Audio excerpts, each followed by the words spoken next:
name's Steve, and yeah, I'm an alcoholic and an addict. Um, in recovery these days. Yeah, so I guess I've been asked here today to come and tell my story. Um, yeah, so where to start? I guess we could start with, the first time I ever got drunk. That's usually where I start when I tell my story in the AA meetings. Um, you know, I was 14 years old. It was Christmas time. Um, I was with cousins and the rest of the family, and drinking was always a thing that we did, or that the family did, around holiday times. Um, and I was always really curious about it. I had tasted beer before, but I had never really imbibed or drank enough to feel the effects. Um, and my cousin had managed to wrangle us a couple of beers, and we started off there. And immediately I liked the effect produced by alcohol. Um, I just really liked the way it felt. I felt more like myself, I think, is maybe the best way that I could describe it. When I first started to kind of feel that glow of, booze taking over. And so we finished those beers, and we laughed and we had some fun, and I, ended up, everybody went to bed, and my cousins and everybody passed out, and I was still kind of full of energy at that point, and found my way into the liquor cabinet, which was next to the Christmas tree in the grand hall of the great room. And I found some vodka, and I thought if beer was good, I bet you vodka's even better. And so, so I went at it. And there was, I think, about a half a bottle of vodka left in the cabinet. It's really funny because I remember this so clearly. But I finished off that bottle of vodka, and I don't remember what happened after that, other than to be woken up in the morning by my mother. I believe it was my mom that woke me up, and I was passed out under the Christmas tree, and I had thrown up all over the presents, and I was not in good favor, and it was like it was the thing, right? So, but I was hooked at that point. Like I knew I was in a lot of trouble, and I didn't really feel great at all. I was hungover, and I nursed that hangover, for a good couple days, and it was, pretty heavy topic over the course of Christmas. But also it was something that I couldn't wait to do again. I remember that. I was like, man, next time I get to do this, I'm going for it. And I don't remember the next time I drank, but I do remember that it was like from that moment on, at 14 years old, it became fairly regular on the weekends. And it became fairly regular on special occasions, and it became, increasingly regular as I got older. With drinking came experimenting with other drugs. I wasn't really too heavy into other drugs in high school. I mean, we definitely did other drugs, but it wasn't something that I was, seeking a lot of. There was and it wasn't something that was as available as it is today. I mean, we're talking like early 90s Chilliwack. So it wasn't something that I could get my hands on all the time. But I mean, when I could get my hands on certain things, I was, willing to try most things except for, the hard stuff like heroin and crack and stuff like that. Like those were two things that I was never really wanting to use or put in my body. But, hallucinogens definitely, softer drugs like marijuana for sure. But definitely just really enjoyed feeling different. And it's funny because I don't remember feeling particularly out of sorts as a kid. I remember feeling like angry at times, but I don't remember feeling like, particularly sad or like lost or, I think that like when I was younger, I had moved around quite a bit. My parents were in the military, and so like my early childhood was spent, living in places in Ontario and throughout Canada, for small bouts of time, and 1 or 2 years here, 1 or 2 years there, and never really kind of establishing that kind of base of operations that I think maybe was something that like I yearned for as a kid, and something that I also like might have been, well, let's just say something that I was kind of angry about as I kind of went into adolescence. But for the most part, I wasn't really like abused overly as a kid. I wasn't like wasn't like I had like my parents both worked, so like we were never really wanting for much. Um, so when I think about like what it was that I wanted to change as far as a feeling was concerned when I was that young, like when I and that I was like seeking to change that feeling inside of me, can't really pinpoint it. I just know that when I drank, I felt different, and I really liked feeling different than what I did on a day-to-day basis. And as life kind of went on, I kind of graduated high school, and I spent a year working, and then I went to college in Nelson, and then drinking became kind of like that's where I discovered that we could, as adults, we had this day drinking was a thing, right? I could start to do things. I could still half function as an adult and get things done, and I could drink during the week as well. And that's one of the first things that college taught me, was that drinking during the week and taking care of your responsibilities was something that might be possible. And so like for me, that was great because I really liked drinking. Um, and also school was kind of weird. I had spent my last 4 years in Chilliwack, going to high school there, and I was now hanging out with people from all over the country in a new environment. We were learning things, and I was socially not really awkward, but like also it was foreign territory to me, and drinking just kind of like helped lubricate that whole experience for me. And then the school was also required work and effort from me, and drinking just seemed to take the edge off. It kind of turned something stressful into something that wasn't as stressful, and when there was consequences to the drinking also helped alleviate those consequences. So I went on like that for a while, and I was, I guess, what you would call a social drinker for a really long time. Not not drinking to the point where I was, drinking at work or at risk of getting fired from jobs, or doing things that I regret. You know, but I was having a good time. Let's just say that. The school that I decided to attend was a ski resort management school or program at Selkirk College, and so I was working in the ski and snowboard industries. So I was working at resorts. So social drinking, party drinking, this was like something that was completely acceptable and encouraged, and it's something that I fit in with right away. It's something that I really enjoyed. It was something that I didn't ever think was going to be a problem, to the point that it was going to, take me out. I knew that at that point in my life, I thought that I was gonna drink probably for the rest of my life.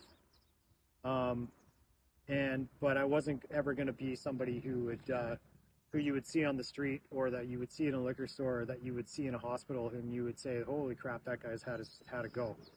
And that's definitely what it turned into. I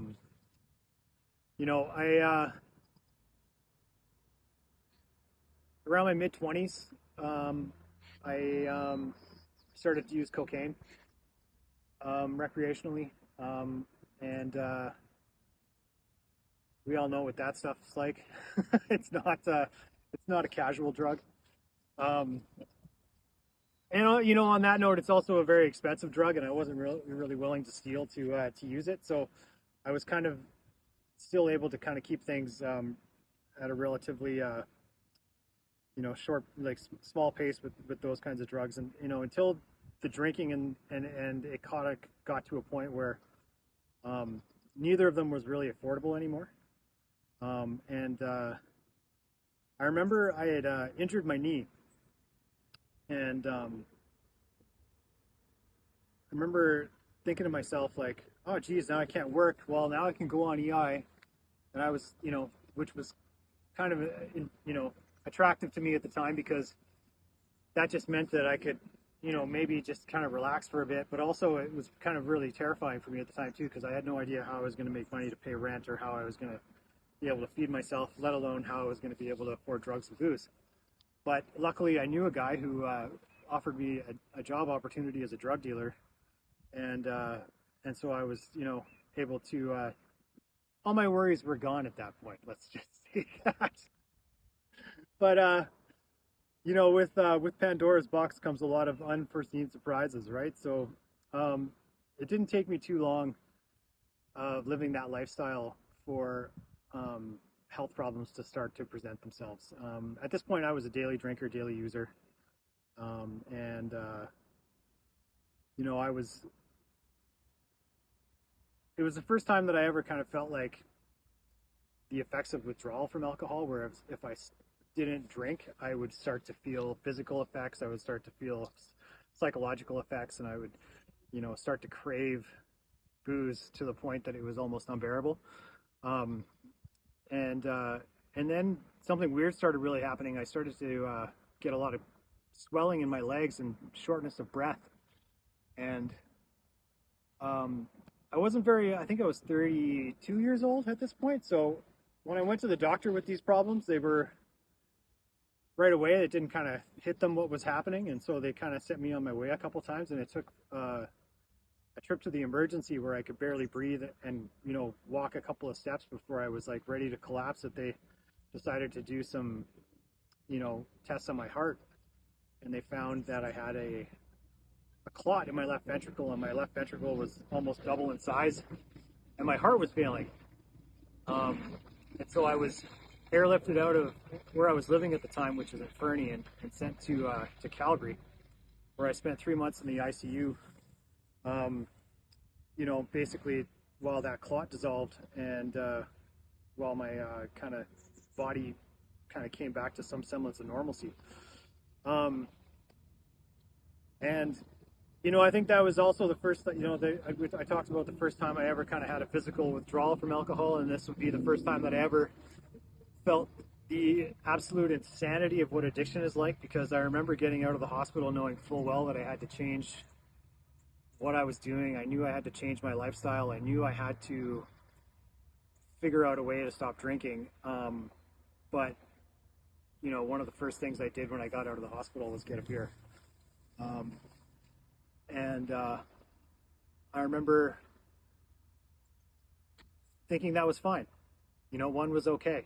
And then I remember getting drunk, and then I remember also using drugs like a couple of days later. And by the time I'd used drugs, I was no longer thinking that this was insane. I was able to rationalize that, like, if I could handle the drinking, then I could probably handle the drugs, and we'll see how it goes bit by bit. And bit by bit, it seemed fine. I mean, I no longer had a clot in my heart, but I probably wasn't doing myself any favors. And I didn't die, because I'm here today to talk about it. But I did test those limits for a long time. And I did experience, the immediate effect of withdrawal as soon as I, tried to quit again, or like once I kind of sobered up and kind of realized that was probably a little crazy. I also remember thinking to myself, like, wow, I could really use a drink right now because I'm, feeling a lot of anxiety. And so that this cycle just kind of went on. It went on for a really long time, and I ended up like, working and kind of like drinking less. I mean, people at this point were kind of weary to drink with me. Not entirely. There were some people who were like, hey man, do you think you should maybe like not drink? And I was like, yeah, that's probably a good idea. And I would kind of humor them for a bit, but I would usually find ways to drink on my own, or to drink before or to drink after events, so that, I wasn't really, worrying people. And like, I think that would probably be count as, one of the first times that I ever decided that I had to like hide what I was doing, because I still really wanted to drink. and I still really wanted to change the way I felt, because by this time, like, if you think about all those years, I'm about 34 at this point, 35 at this point, and all those years of drinking and using have kind of warped my thinking. I don't really have a good baseline for what sober life looks like, or what sober life could even be, or what my sober brain even should feel like. And I also didn't understand this concept that, like, there's probably a little bit of time that would needed to be taken to make my thoughts correct again.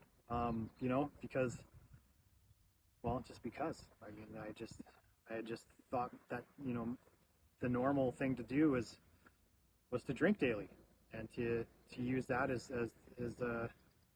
my motivation for being, really, for so long. And so, that continued on. It was this struggle where I was like barely holding on to this semblance of, like, what do they call it? Functional alcoholism and functional drug addiction. I eventually got sent to a psychiatrist, and he had diagnosed me with ADHD, which was actually kind of started to make a lot of sense, just with, like, how I process thoughts and everything like this. And he was saying that I was mostly using cocaine to self-medicate my ADHD, and then he had a better drug that was a prescription. And so I took that, and that actually was very helpful for a bit, but it still didn't make me not want to drink. I remember it was really helpful with certain things, and it allowed me to work the hours that I did. But for the most part, it was another drug, and it was just another way that I used things to change the way I feel. And with that drug, I used it. It was probably not as, like, I remember definitely not using it as directed. But at the same time, and, like, it's so funny how the addict mind works, because I'm sitting here today and I haven't used it for a long time, but, like, I've also,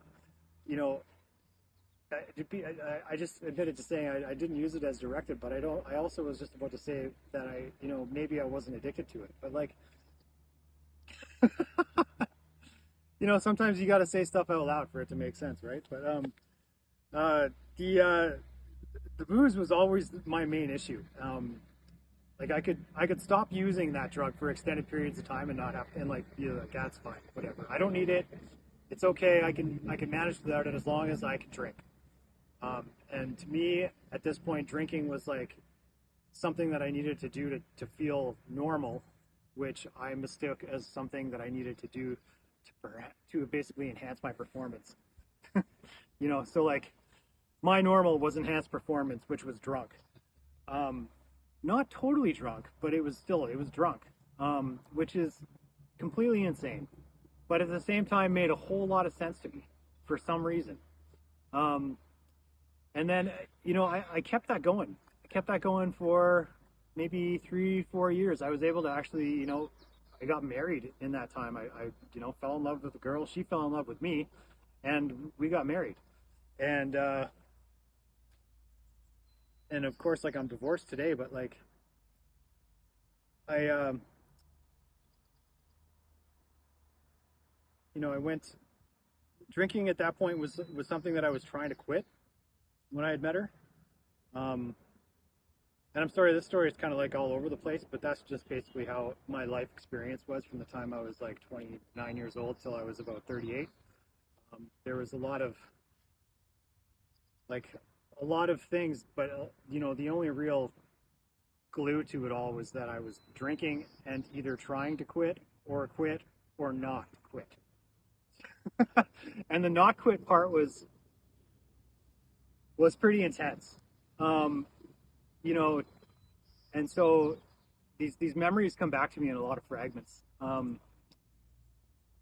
remember having jobs where, like, I was I was a cook at this point. I didn't start off as a cook. I started off my career in you know, full blown alcoholism as kind of as a carpenter, and then got into the food and beverage industry, you know, and then that was another jump because I was like in the snowboard business before that, right? So like I'd kind of gone through these three career waves, and so now I'm in this food and beverage industry, and I'm working as a cook. And I remember jobs where like it was just this. It was pretty normal for 40 ounce of something to be in the cooler behind the line, and it was there, and it was for us. And plus, there was, you know, beers flowing and booze flowing throughout the night and afterwards. And so keeping this glow, this like half drunken glow on your person was not something that was out of the ordinary. It was not something that was it was not something that didn't seem like I was doing it didn't seem crazy. It didn't seem like I was I was stepping out of line at all. It always kind of felt like I was in the pocket. You know, I was doing what was pretty normal. Like it felt pretty normal until it didn't. You know, and like, you know, the way it exists today is like, if I was to drink today, I would not stop until I'm drunk, first of all. And how much booze that would take me, I have no idea. I know that like the last time that I drank something, the first couple of drinks didn't actually, they didn't take. Let's just say that. My drink when I finished my drinking career was straight vodka, and so if I go back and I relapse and I drink again, I don't go back to beer. I go back to straight vodka. And so like the first couple of sips I took of straight vodka, the last time I drank, I immediately threw up. But some of it got through. Some of it got into my stomach, and that little bit that got absorbed was enough for my body to say, do what you got to do to get more of that into you. And so like I would drink, throw up, but then immediately want more, drink, throw up, and immediately want more, drink, throw up. And then finally the body would readjust and calm down, and then, you know, the feeling would come over me like, oh, thank God, there it is. And then after that, it just is like there was no way for me to stop without hospital intervention. Like, and it had been like that. Like previous to that, I had 11 months of sobriety, and I had been through treatment. And prior to going to treatment, I was in a spree that was like basically the same thing. I was in and out of hospital detox, where I was like, I drank myself to a point where I couldn't take anymore because I physically couldn't keep any more down, but I also didn't want to drink, and I also couldn't I couldn't stop because the craving was so great. And as soon as I did stop, I would start to like hallucinate, and I would start to hear things, and then I would start to like basically feel like I was going to die, and I could barely stand. So, you know, in order to get myself to stop, I had to go to the hospital, and the hospital had to properly detox me. But as soon as I got out of the hospital, I would drive straight to a liquor store. and you know, I would repeat this process over and over and over again. And so like for me to drink again today, that's exactly the process that happens. And it doesn't take like, it used to be that, you know, when I was going through my divorce, which was 6 years ago, I believe, and like the first real round of like, of this kind of process started to happen, like I would be able to drink, and I could like handle some functional drinking for maybe 1 or 2 months before I had to go to a detox situation. And gradually, every time I relapsed, that time in between the first drink and the detox started to whittle itself down from like a couple of months, a month, 3 weeks, 2 weeks, a couple of days, to where it is now, where it's literally as soon as alcohol gets in touch with the insides of my system, it's got a grip. Like it has a full-on, to the very core of my being and physiology, grip. And in order to stop, I would need to be hospitalized. And so, you know, I don't want to say that that's the reason that I've been successful this long in sobriety, is because I know that that's like, I mean, some would say it's a really easy equation, right? Like, and I've said this before myself, like sometimes I use the math. It's like, well, Steve, there's a lot of things in my life that happen all the time. Like I live a fairly stressful life these days. There's a lot of stuff that happens. I mean, and life is just life. Situations that I'm presented with don't seem to be any different than the ones that I used to be presented with before I stopped drinking. But there's this math that I go through where it's like, okay, I could take a drink and feel better, or I could, just do this thing and be uncomfortable for a moment, and then I'll feel better after that because it's just going to go away, and like feelings aren't finite anymore. I know that, and so, but it's funny because like drinking's not going to make me feel better, and I know that too. But I also knew that all the other times that I started to drink before, right? So, what is the difference between a person who has addiction or their addiction under control, or has it so that they don't want to use again, or has like the method? Like where does that come from for me? And I think that's part of it, but I also think like I just got more practice in dealing with feelings. To tell you the truth, I think like through the course of a couple of years, with the help of treatment and with the help of consistently following a regimented program of sobriety, I was able to introduce myself to like the other side of what life is like when I don't deal with my problems in a way that involves drinking. And that, it's like going to the gym. If I don't do push-ups every day, then I'm not going to be able to do very many push-ups. Well, if I don't subject myself to, the ability to, or situations where I'm going to have to use my emotional intelligence, then I'm not going to develop emotional intelligence. I'm not going to be able to, to want to walk through life sober. And so being able to practice that in an environment that was like relatively low consequence for about a year at least was I think that's where the turning point kind of came for me. Putting everything else aside and recognizing that like I really just needed to focus on this one thing. And there was other things in life that I could focus on at the same time, but like I really needed to give all of my primary focus to the idea that like I just cannot use drinking to feel different. And I remember a lot of times in my so I've been sober now continuously for just over 3.5 years. And I remember a lot of times in that first couple of months in this last 3 years, there's a couple of key questions and key answers and key mantras that I kind of taught myself. And, one of them was, I'm not going to be that man today. Whenever I would think about all the shit that I did and all the things that I passed up and opportunities that I passed up and like all the really fucked up things that I did to myself and to others. And the other one is, why do I want to change the way I feel right now?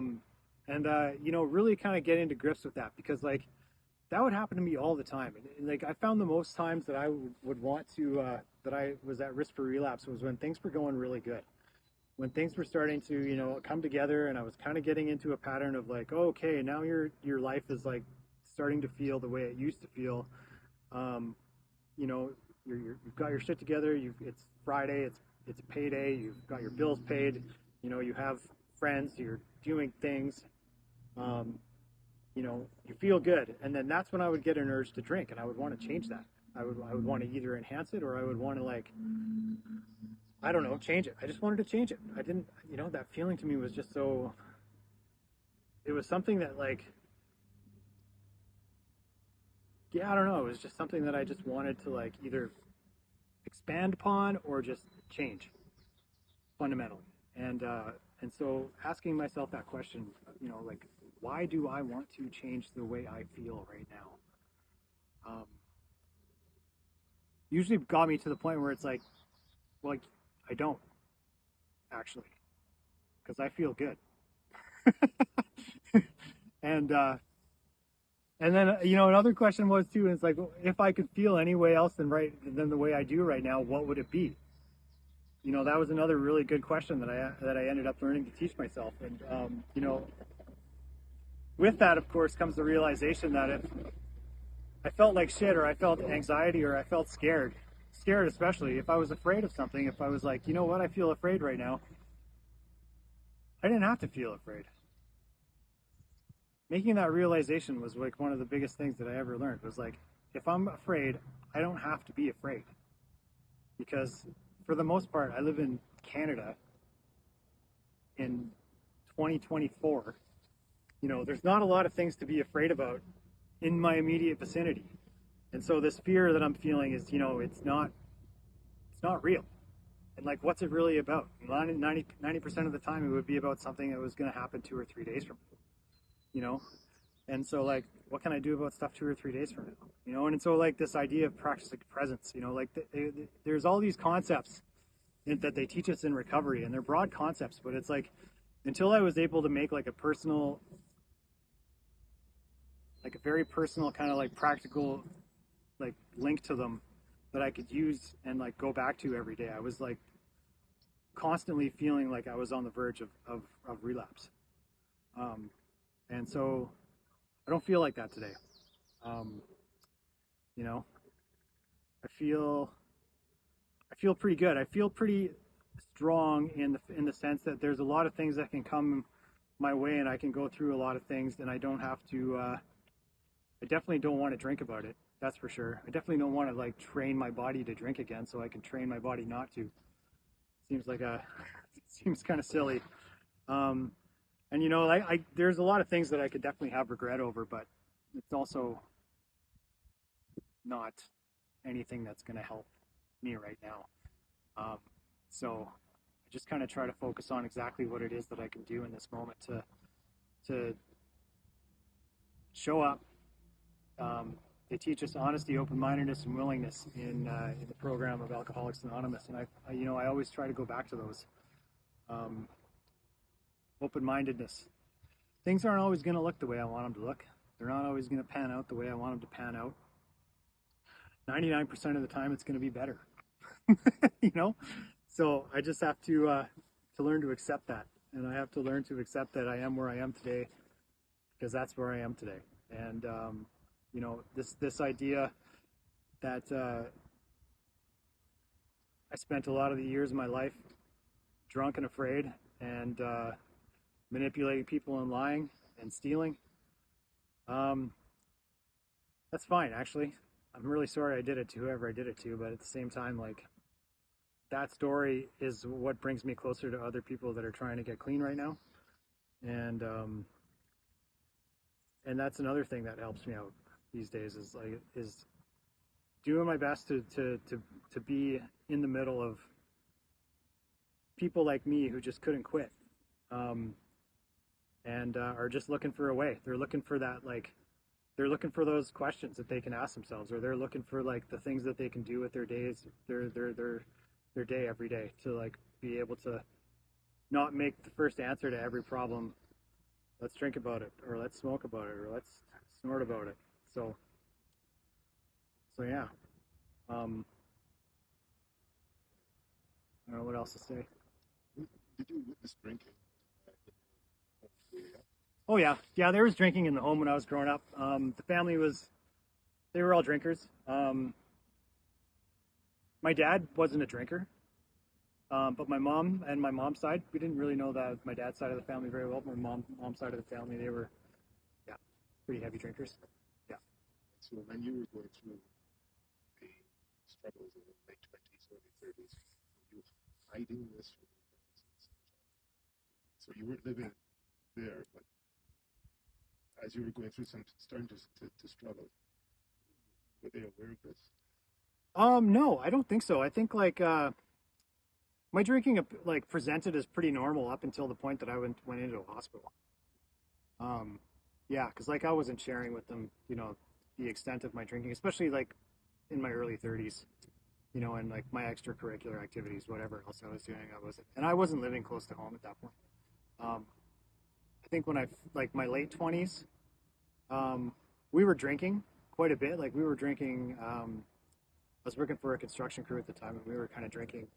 We would always buy beer on the way home because we were working in Surrey, and we would take the work van into work from Chilliwack, and so we would always have beer on the way home, and then that would continue on. So like that was almost an everyday thing. But then even then, it seemed like we were just like kids carrying on, right? Like I was still getting up to go to work the next day for the most part, and yeah. Would you say that the addiction contributed to the divorce? Oh, 100%. Yeah, the addiction was the reason for the divorce, I would say. The addiction was like, I just couldn't be honest because I couldn't stop drinking, but I also didn't, I just was for the first little bit, I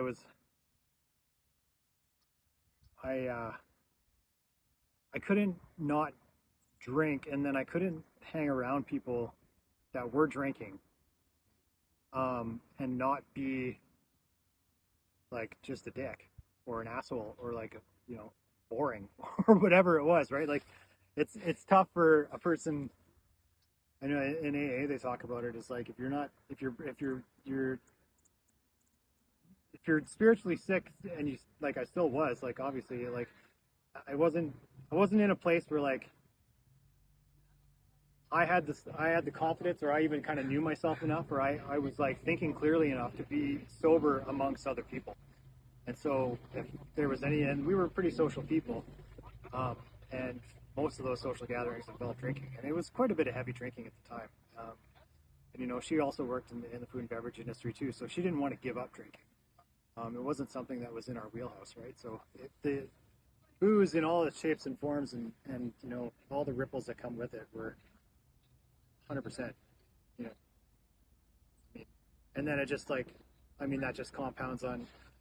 Alcohol is great because it just makes you feel like shit, and then it changes the way you think, and it's a depressant. So like now I'm also depressed and anxious and weird, and I think it's like, and like who wants to be married to that? Yeah. And not healthy as well, right? Like just not healthy. When your heart grows by your left ventricle grows, it doesn't actually go back to the same size.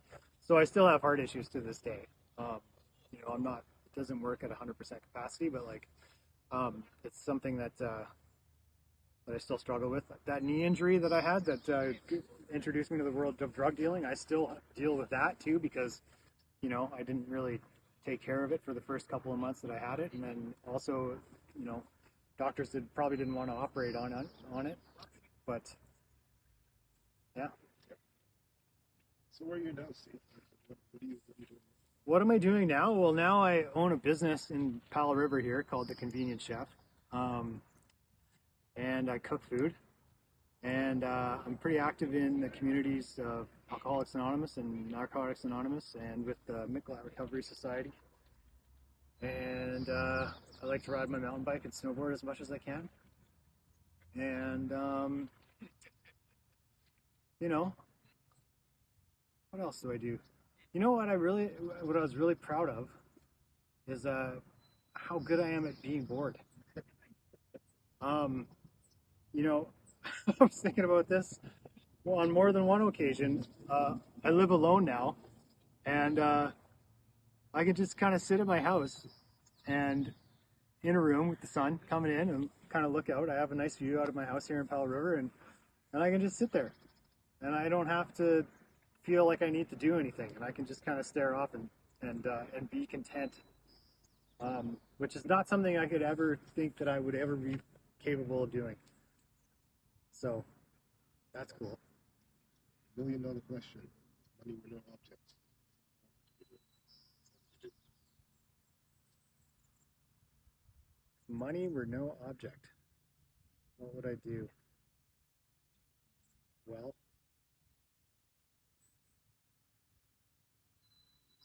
I think I would. That's a really good question. If it was no object, because it always seems like it's an object. But you know what? I think I'd live somewhere kind of pretty similar to this.